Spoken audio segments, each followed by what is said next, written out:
पक्षप्रवेशावरून सध्या महायुतीमध्ये तणाव निर्माण झालेला आहे आणि त्यामुळे अ, एकनाथ शिंदे देखील अमित शहांच्या भेटीसाठी दिल्लीत पोहोचले होते आणि एकनाथ शिंदेकडून देखील आता पक्षप्रवेशासंदर्भात पदाधिकाऱ्यांना, नेत्यांना आदेश देण्यात आलेले आहेत.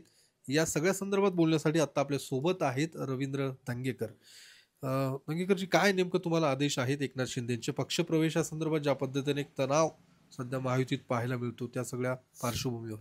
नाही, ह्याच्यामध्ये शिवसेना भाजपची युती आहे आणि जवळचे कार्यकर्ते इकडले आणि तिकडले जर अशा पद्धतीने एकमेकाच्या पक्षात येत असतील तर वरिष्ठांनी त्याच्यामध्ये बसून तो एक ठरवलं पाहिजे की आपण एखाद्या पक्षाचा म्हणजे मित्र पक्षाचा जर कार्यकर्ता घ्यायचा असेल ह्यांनी किंवा त्यांनी ते एक बसून तो योग्य तो निर्णय घेतला पाहिजे. त्याच्यामुळं एकमेकाला कामामध्ये अडचणी का वाढतात का, त्याच्यामुळं जवळचे कार्यकर्ते मुद्दाम इकडे तिकडे जातात का, किंवा काय आश्वासन आपण एकमेकाला देतो का, ते आता ठरवलं पाहिजे. त्याच्यामध्ये मार्ग काढला पाहिजे की कोणाच्या पक्षाचा कार्यकर्ता घेताना एकमेकाच्या विचाराचं एकमेकाला विचारलं पाहिजे असं पण नाही, पण भाजपकडनं ज्या पद्धतीने तुमच्याच पदाधिकाऱ्यांना पक्षप्रवेश दिला जाताना पाहायला मिळतो, खास करून ठाणे, डोंबिवली या सगळ्या परिसरात, नाशिकमध्ये तुमचे काही जे पदाधिकारी होते ते सगळे आता भाजपमध्ये जाताना पाहायला मिळतात, खास काही प्रमुख पदाधिकारी. नाही ना, आता तो बघा आता त्यासाठीच बहुतेक शिंदेसाहेब वरिष्ठांच्या कानावर घालत रवींद्र चव्हाणांची तक्रार देखील केली असं समजतंय. नाही, तर ते तक्रार केली मला माहीत नाही, पण एक की असं ते गेले असे जेणेकरून एकमेकाचे कार्यकर्ते घेताना जरा थोडं विचार एकमेकाशी बोललं पाहिजे. कारण मग युती आहे त्यामुळे या स्पर्धेमध्ये आपण आपल्या पुढचं जर आपल्याला एकत्र लढायचं असेल किंवा भविष्यामध्ये राजकारणामध्ये जर समोर जायचं असेल तर अशा पद्धतीने कोणी ह्यांनी त्यांनी दोन्ही असं काहीतरी ते सूचना करायला आपलं विनंती करायला गेली असेल की तुम्ही थांबवा. पण मग तुम्हाला काही सूचना दिल्यात का एकनाथ शिंदेकडनं? काय सूचना आलेल्या आहेत तुम्हाला? नाही, तशा काही सूचना आल्या नाहीत. ते काय म्हणतात युतीमध्ये आपल्याला लढायचं आहे त्यामुळं ते तर सभेमध्ये बी मीटिंगमध्ये बी सांगतात. जो काय तो निर्णय तो आता त्यांच्या स्तरावर ते घेतील. पुण्याच्या पातळीवरती काय नेमकं तुम्ही साधारणतः निर्णय घेणार आहात? कारण स्वबळावरती लढणार आहात की महायुतीसोबत तुम्ही जायची तयारी आहे? काय काही चर्चा? नाही, याचे निर्णय तर शिंदे साहेबच घेणार आहेत कारण शेवटी तो पक्षाचा निर्णय. पण आमच्या अजून बैठका चालू आहेत. आजही बैठक आहेत, पण उदय सामंत साहेब पुण्यात आज येत आहेत एका विकास कामाच्या संदर्भामध्ये. तर तो तिथं आमची थोडी चर्चा होईल. पण आमच्या बैठका चालू आहेत. आम्हाला काय आदेश येईल तो येईल, पण आम्ही सगळीकडं आमच्याकडं चाचपणी चालू आहे आणि जेणेकरून चांगले युवक, सामाजिक संस्थेतले कार्यकर्ते त्यांच्यावर आमचं बोलणी चालू आहे आणि जेणेकरून भविष्याचा एक 10-20 वर्षाचा विचार करून सगळे नवीन आणि तरुण मुलं. पण तुमची काय मागणी असणार आहे? स्वबळावरती जायची तयारी आहे तुमची की मग महायुतीमध्येच तुम्हाला काय तुमची काही मागणी पक्षा? आमच्या आता बैठका चालू आहेत. त्या बैठकीमध्ये अजून निर्णय व्हायचा आहे. कालपासून आमच्या चालू आहेत. एक 2-3 दिवसात आमचे सगळ्यांची तयारी होईल आणि मग त्या पद्धतीने आम्ही त्यांच्याशी सगळे मिळून एकत्र बोलू. महायुतीतच बघू ना ते काय म्हणतात. ते शेवटी युती झाली तरी लढायचं, नाही झाली तरी लढायचं. अच्छा, म्हणजे स्वबळाची तयारी आहे. मग युती नाही झाली तरी लढायचं आणि युती झाली तर लढणार एकत्र, नाही झाली तर आपलं वेगळं साहेब जे सांगतील त्या पद्धतीने. दुसरीकडे गेल्या काही दिवसांपासून पार्थ पवारांच्या जमिनीचा जो काही व्यवहार आहे त्यावर वाद होताना दिसत. त्यांच्या अजित पवारांच्या राजीनाम्याची मागणी देखील या सगळ्या व्यवहारासंदर्भात केली जात आहे. जो मुठे समितीचा अहवाल आलेला आहे त्यामध्ये पार्थ पवार यांना क्लीन चिट देण्यात आलेली आहे. त्या अहवालात कुठेही त्यांचं नाव नाही. खरं तर अमेरिकन कंपनीने त्यांच्यासोबत हा व्यवहार झालेला आहे, मग पार्थ पवारांचं नाव मात्र कुठेही त्यामध्ये दिसत नाही. ह्याच्यामध्ये पहिले तर ते जी कमिटी नेमली होती ते मोठे साहेबांनाच त्याच्यामध्ये ठेवणं हे चुकीचं होतं. मोठे साहेब प्रशासनामध्ये काम करणारा व्यक्ती आहे. सगळ्यांचे संबंध त्यांचे वर्षानुवर्ष आहेत. माझेही चांगले संबंध आहेत आणि मग शेवटी त्यांच्या त्या निर्णय घेताना त्यांना तो निर्णय कठीण गेला असं मला वाटतं.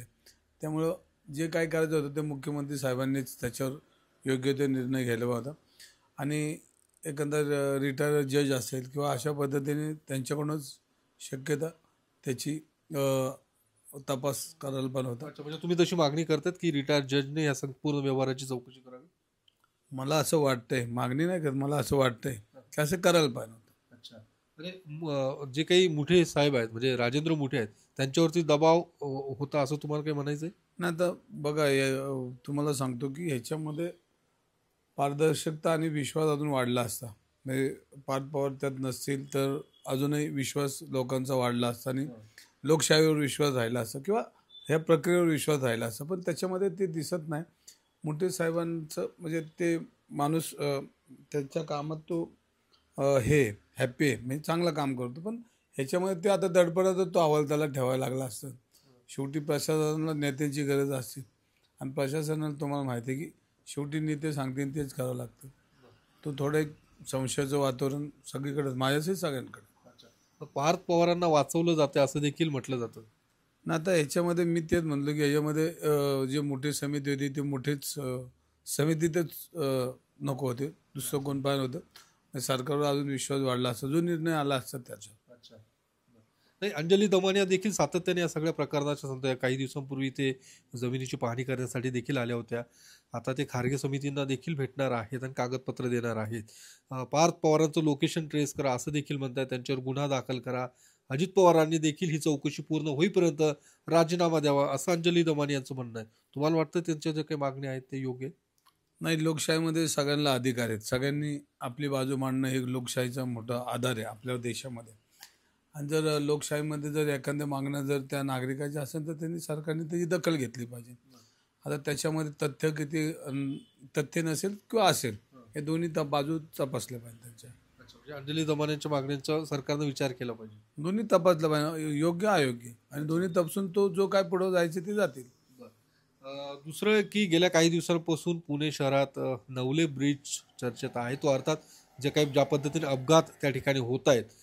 मुरलीधर मोहोळांनी काल नितीन गडकरींची भेट घेतली या सगळ्या पुलाच्या कामासंदर्भात आणि त्या ठिकाणी काही उपाययोजना कराव्यात अशा पद्धतीची त्यांची मागणी आहे. नाही, त्याच्यामध्ये नवले पुलाचं तर आपण बघितलं असेल की सातत्याने नवले पुलावर जे अपघात होतात आणि त्याच्यामध्ये त्या पुलाची ज्या पद्धतीनं बांधणी झाली किंवा रोडची त्या उतार बितार जे काही पोलीस लोकांचं अहवाल येतो त्याच्यामध्ये ते सांगतात की ड्रायव्हर लोक गाडी बंद करून पुढं आणतात, मग ती कंट्रोल होत नाही. मग त्याच्यासाठी काही योजना पहिल्या प्रामुख्याने केल्या पाहिजे.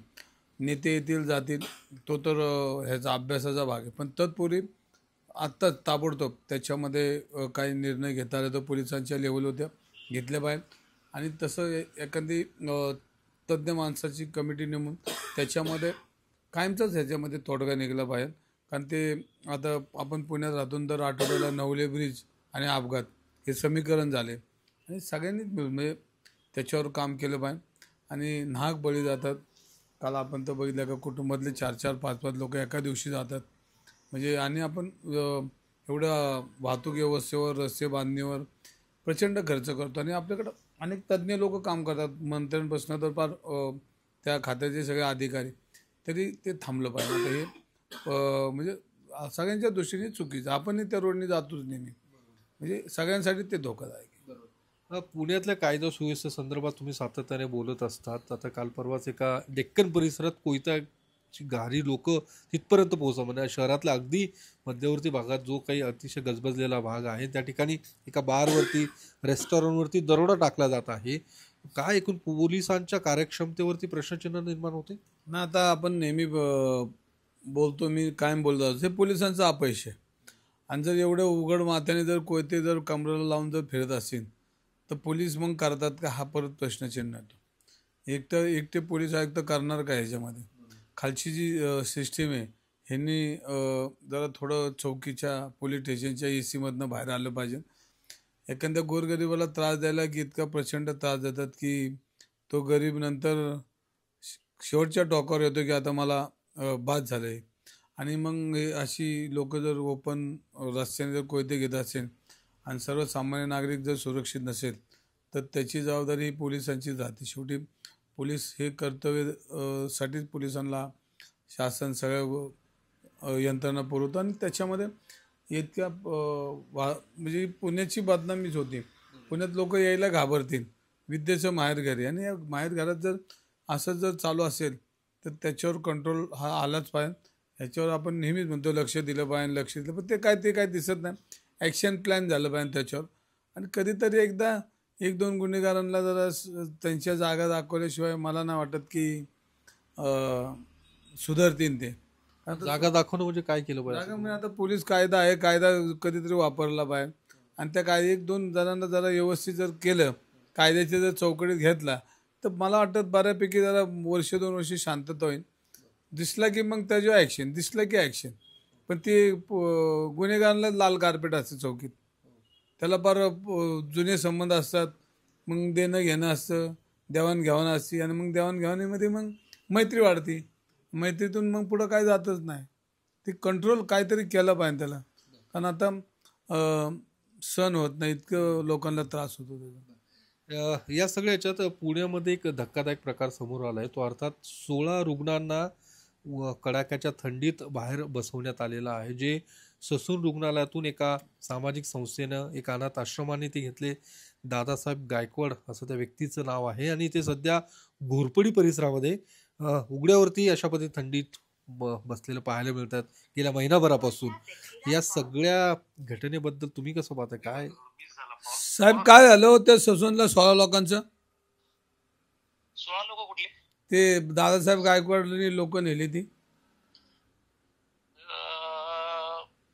नाही नाही, त्यांचं म्हणणं असं आहे की त्या लोकांना बघितल्या जात नाही, काही नाही तिकडं. नाही पण कसं आपण ती रजिस्टर संस्था असल्यामुळे भाऊ आपण तिकडे पाठवतो त्यांच्याकडे. नाही पण रजिस्टर संस्था ते असेल तर तिथं आपण जागेवर जाऊन बघतो का, ते काही हे करतो का? केलं पाहिजे ना साहेब आपण. हा, ते सोशल वर्क डिपार्टमेंटला आता सांगावं लागेल. काय होतंय ते सगळ्यांचीच बदनामी होती. आपण पुणे शहरात राहतोय आणि ज्येष्ठ नागरिक ज्या पद्धतीनं रस्त्यावर आता थंडी किती पडलेली आहे आणि ते आज चॅनेलला दाखवतात, टी व्हीला सगळ्याच. आणि ते मग तुमच्या सहित सगळ्यांची माझी सगळ्यांची जबाबदारी आहे. आणि आपल्याकडे वृद्धाश्रम जे आहेत ते काय आपल्याकडे कनेक्टेड आहेत का नाही पुण्यातले? नाही भाऊ, कसं आहे ते आपल्याकडे रजिस्टर्ड संस्था म्हणून ते येतात आणि घेऊन जातात. याच्यावर कसं आहे, कंट्रोल धर्मदाय आयुक्ताचा आहे. नाही तो आहे, बरोबर तुम्ही म्हणता ते. पण ह्याच्यामध्ये ज्या पद्धतीनं मग आपला काय अंकुश आहे, म्हणजे आपण तिथं जाऊन कधी माहिती घेतो का?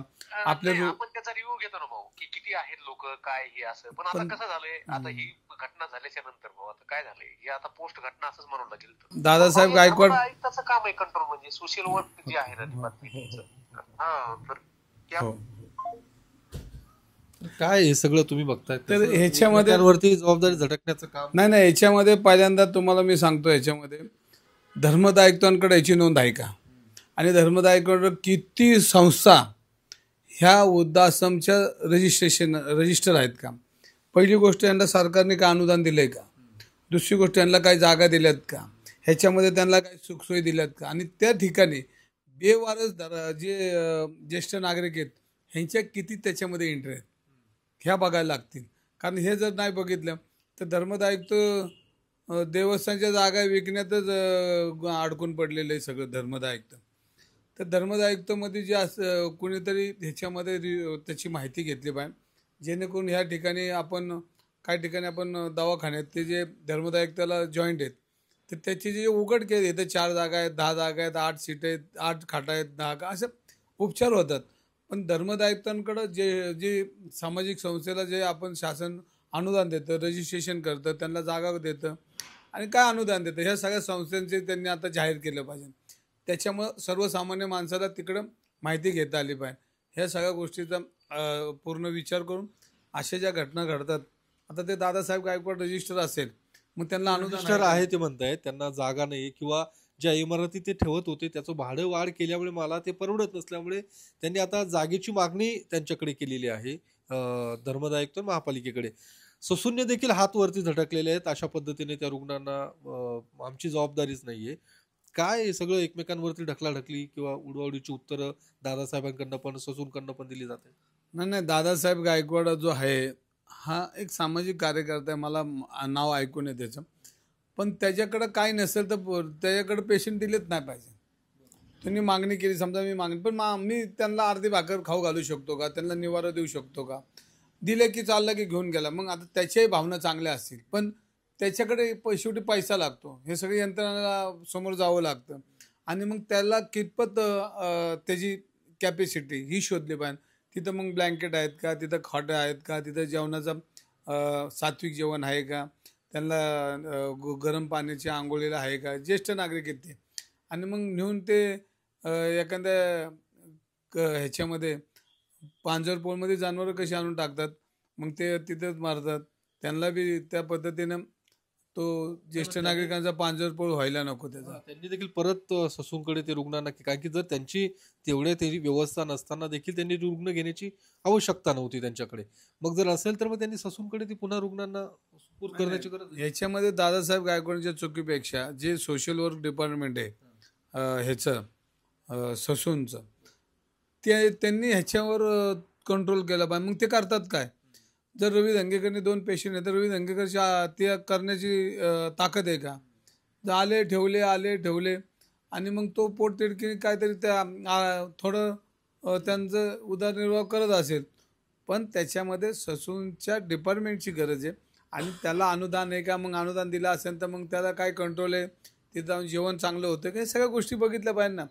म्हणून म्हणतो की ज्या धर्मदाय आयुक्तांच्या जेवढ्या संस्था पुण्यातल्या, पुणे शहराच्या बाहेरच्या, ज्यांनी अनुदान घेतं आहे शासनाचं, त्याची यादी एकदा जाहीर केली पाहिजे. आणि तिथं बेवारस ज्यांना कोण नाही त्यांची बी संख्या धर्मदाय आयुक्तांना मी पत्र देतो, आज देईल पत्र किंवा उद्या देईल, पण त्याची माहिती घेतो.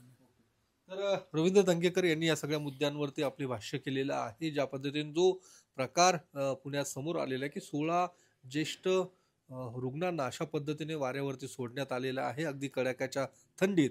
यामध्ये ससून आणि धर्मदाय आयुक्त देखील तितकंच जबाबदार आहे.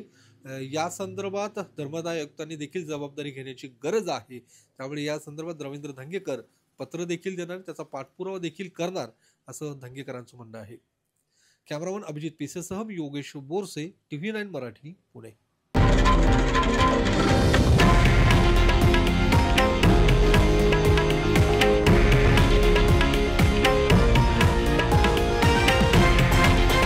हे आहे देशातील नंबर 1 न्यूज नेटवर्क आणि आपण पाहत आहात TV9 मराठी, एकमेव.